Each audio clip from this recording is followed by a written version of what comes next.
Hello and welcome. I'm Yvonne, and here's what happened this week. China held its annual National People's Congress. Beijing announced it is increasing its defense spending for the 8th year in a row. And the country's Premier Li Keqiang restated China's opposition to an independent Taiwan. Yvonne has the details. The annual two-sessions meeting in Beijing opened to thunderous applause from China's top officials. The country's most important political gathering takes place over 2 weeks to set the national agenda and the ruling Communist Party's policies for the coming year. The first session is the Chinese People's Political Consultative Conference, or CPPCC, an advisory board with over 2,000 representatives from various sectors and organizations across the country. The second is NPC, China's lawmaking body comprised of around 3,000 legislators. It acts as a rubber stamp for China's one-party system. For the first time, a new batch of representatives from the tech hardware sector has been included. This is seen as a sign that Beijing is looking to strengthen its capabilities. It currently relies heavily on Taiwan for semiconductors. Outgoing Premier Li Keqiang gave a short speech on China's Taiwan policy, which remains unchanged. 我们要坚持贯彻新时代党解决台湾问题的总体方略，坚持一个中国原则和9·2共识，坚决反独促统。 China has recently ramped up its military drills around Taiwan and has said it would take the island nation by force if necessary. That's despite the Communist Party in Beijing never having ruled Taiwan.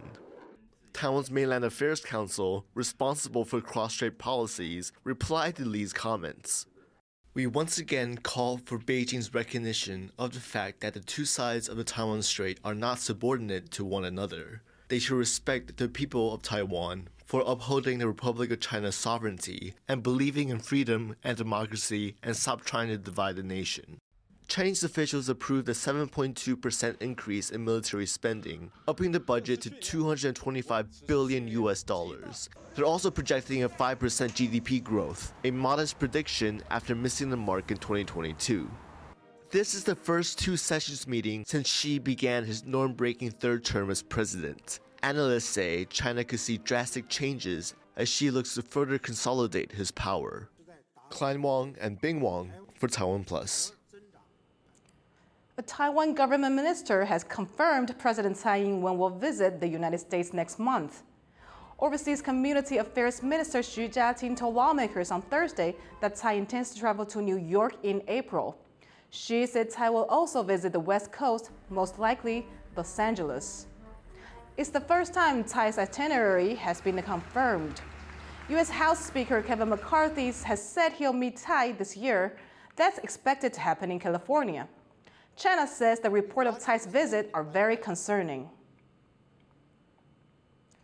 Rainfall in southern Taiwan hit a 30-year low in 2022.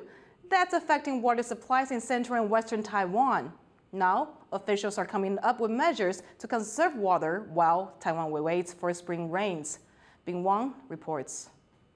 This is the Liyutown Reservoir, located in the western county of Miaoli. It supplies water to much of the country's central regions.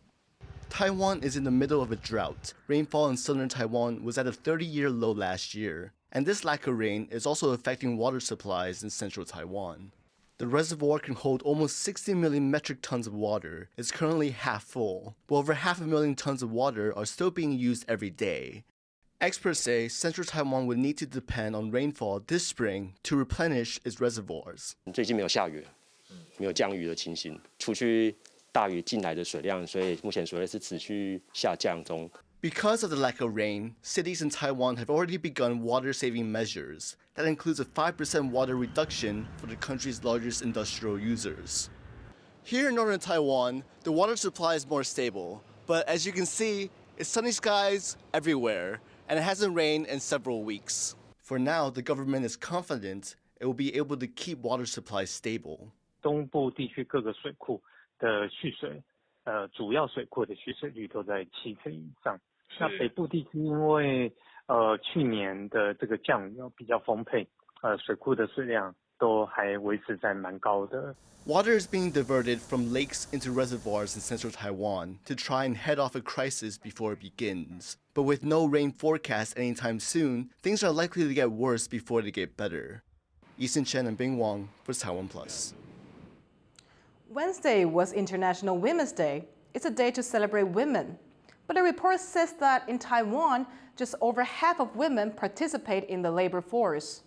That's fewer than in Japan, South Korea, and Singapore. Joyce Tsai explains why. Women make up over half of Taiwan's total population, but only a little more than half of them work formal jobs. The National Development Council reports that Taiwan's female labor participation rate is lower than some of its Asian counterparts, namely Singapore, Japan, and South Korea. A recent job bank survey identifies 3 major challenges keeping women from joining and staying in the labor force. 会因为所谓的工作跟生活两头烧的状况哦，那第一个就是因为生育来中断他们的职涯，年纪大了再回到职场的时候，他发现他自己的专业可能已经没有办法跟上现在所谓的职业上的一个需求。The survey also showed companies underestimate the amount of stress working women experience. Working women self-reported average stress levels much higher than what companies assumed they were. They said this stress came from feeling like they were performing below expectations and financial struggles to meet ends meet. Officials are now looking to get more women working as the country continues to tackle chronic labor shortages. 在目前来讲，餐饮住宿业的缺工是最严重的，那将近有20万个工作数。那其次呢是电子资讯跟半导体产业，那大概有来到16万跟17万个职缺数。Taiwan's critically low birth rates and aging population have also been major problems for its job pool.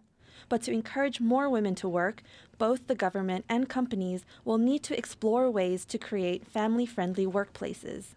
According to the survey, flexible working hours and job qualifications and more caregiving subsidies would help get women who are interested in working back in the office. Ricky and Joyce Tsai for TaiwanPlus. A heartwarming story in the week of International Women's Day.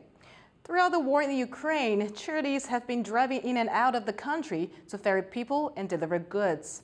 Leslie Liao met with one of those organizations, one that puts the emphasis on women drivers. Elżbieta Yarmulska goes by the name Ella. She's a small business owner and founder of Women Take the Wheel, a Polish charity that gets women drivers to bring goods into Ukraine and people out. So I just popped into my car and I said to my husband something along the lines that I'm going shopping or whatever, and I drove to the border without knowing what I'm gonna do there. Ella realized the need for women drivers when she first drove to the Polish-Ukrainian border. There, she saw dozens of men offering rides for people escaping the Russian invasion. She thought her help wouldn't be needed, but as soon as she offered a lift to Warsaw, 3 women took her up on her offer.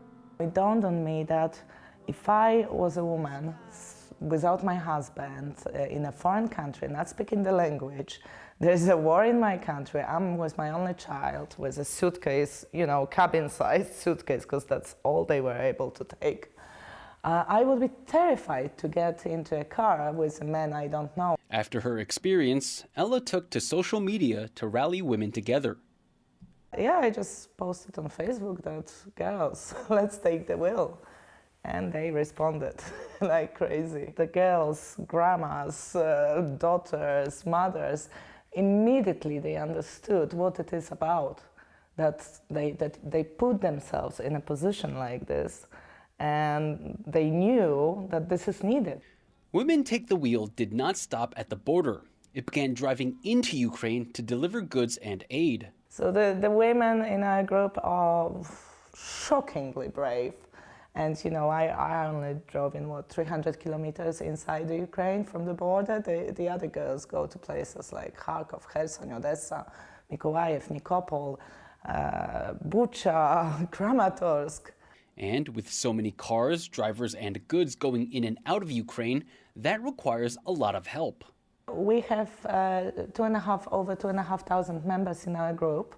So this is not only about drivers, because I need to also appreciate great women that coordinate, find accommodation, etc. Ella has a property that she's turning into a shelter. When she's finished, it will house over 80 Ukrainian women and children. She's also looking to provide the women who eventually end up here with classes and job opportunities to help them get on their feet.